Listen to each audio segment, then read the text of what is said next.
तो ये कहानी सिर्फ एक भुताहा पुल के बारे में नहीं है। नहीं, ये कहानी है एक ऐसे पाप की जिसकी कीमत पूरा का पूरा गांव चुका रहा है।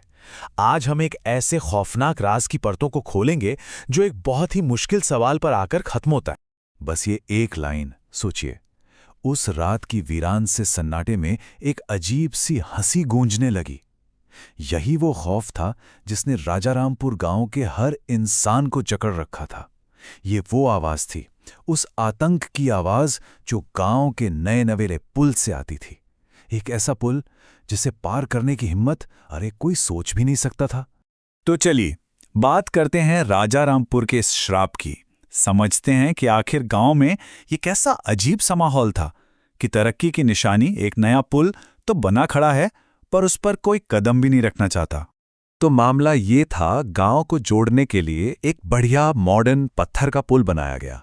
पैसा लगा, मेहनत लगी, और अब वो पुल पूरी तरह से वीरान पड़ा है। क्यों?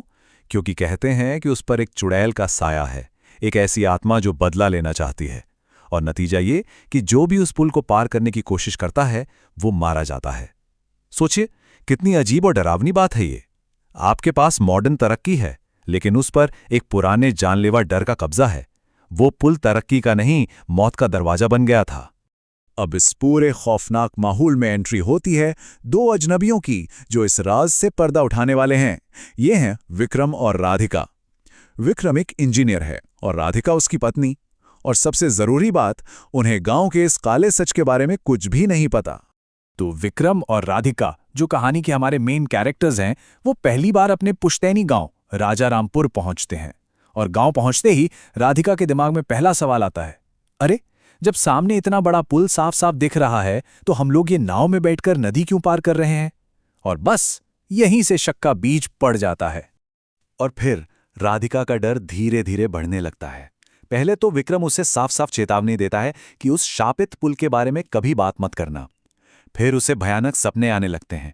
ऐसा लगता है जैसे कोई बुरी ताकत उसे जबरदस्ती पुल की तरफ खींच रही हो। बात यहीं खत्म नहीं होती। वो विक्रम को देर रात 4 अजीब से आदमियों से छिपकर मिलते हुए भी देख लेती है। और फिर एक रात जब वो उन लोगों को पीछा करती है तो पुल के पास से चीखें सुनती है। और फिर जो वो देखती है, उन आदमियों के कटे हुए सिर, उस पुरानी कहानी का खौफनाक सबूत।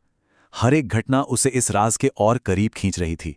और अपने ही पति का बर्ताव उसे बहुत बहुत अजीब लगने लगा था।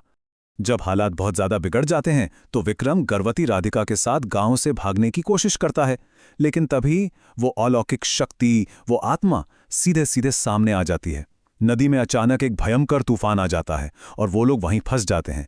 अब ये बात बिल्कुल साफ हो चुकी थी, इस गांव से और इसके अतीत से भागना नामुमकिन है। सारे रास्ते बंद हो चुके थे।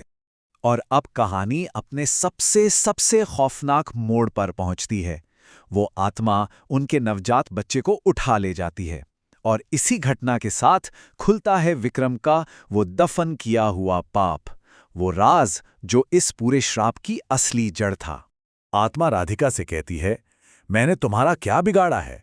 अपने पति से पूछो, उसने मेरा क्या बिगाड़ा है? ये शब्द, इन शब्दों ने कहानी का पूरा रुख ही पलट दिया। अब सारा ध्यान विक्रम और उसके अतीत पर था। ये कोई अनजान भूत नहीं था, इसका विक्रम से कोई बहुत गहरा और पुराना नाता था। तो आखिर सच था क्या?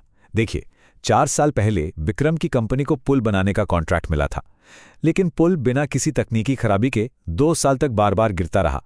तब किसी ने अंधविश्वास में आकर उसे सलाह दी कि नदी को शांत करने के लिए मानव बलि देनी होगी। और हताशा में विक्रम ने एक मजदूर को पैसे देकर उसी के नवजात बच्चे की बलि पुल की नींव में दिलवा दी। और वो आत्मा, वो कोई और नहीं, उसी बच्चे की मां थी जो इस सदमे से वहीं मर गई थी। वो कोई शैतानी ताकत नहीं, वो तो बस एक दुखी मां थी जो इंसाफ चाहती थी। तो जैसे ही ये सच सामने आता है, कहानी अब भूत और इंसान की लड़ाई नहीं रह जाती। नहीं, अब ये एक माँ का सामना दूसरी माँ से है और दांव पर लगी है एक और मासूम बच्चे की जान। तो अब न्याय के 2 रास्ते सामने थे। एक तरफ थी वो आत्मा जो बदला चाहती थी। उसका कहना था, मैं तुम्हारे बच्चे की जान लूंगी जैसे तुमने मेरे बच्चे की ली। ये रास्ता था हिंसा के एक कभी न खत्म होने वाले चक्र का। और दूसरी तरफ थी राधिका, जो प्रायश्चित का रास्ता सुझा रही थीं। वो कह रही थीं, जो गलती मेरे पति ने की उसे मत दोहराओ, एक मासूम बच्चे को नुकसान मत पहुंचाओ। ये रास्ता था घावों को भरने और यादों को संजोने का। कहानी अब एक ऐसे मोड़ पर थी जहां से या तो त्रासदी और बढ़ती या फिर हमेशा के लिए खत्म हो जाती। तो राधिका ने एक बहुत ही शक्तिशाली प्रस्ताव रखा। उसने कहा कि इस पुल को उस खोए हुए बच्चे का स्मारक बना देते हैं। जो भी इस पुल को पार करेगा उससे एक टोल लिया जाएगा और उस टोल से जमा हुए सारे पैसे दूसरे मासूम बच्चों की भलाई में लगाए जाएंगे। मतलब उस बच्चे की याद का सम्मान होगा, उसे और अपवित्र नहीं किया जाएगा। ये बदला नहीं था, ये एक तरह का सुधारात्मक न्याय था जो उस बच्चे की याद को हमेशा के लिए अमर कर देता। और राधिका की इस अपील ने सब कुछ बदल दिया। एक माँ की दूसरी माँ से की गई ये गुहार बदले की आग को शांत कर देती है और कहानी हमें ले जाती है प्रायश्चित के पुल की तरफ। राधिका के वादे का असर हुआ। उस आत्मा ने बच्चे को लौटा दिया, उसे शांति मिली और वो हमेशा के लिए चली गई। और उस पुल का नाम रखा गया मुन्ने राजा पुल, छोटे राजा का पुल। अब वो पुल सिर्फ एक खौफ की जगह नहीं बल्कि याद और दान का एक स्मारक बन गया।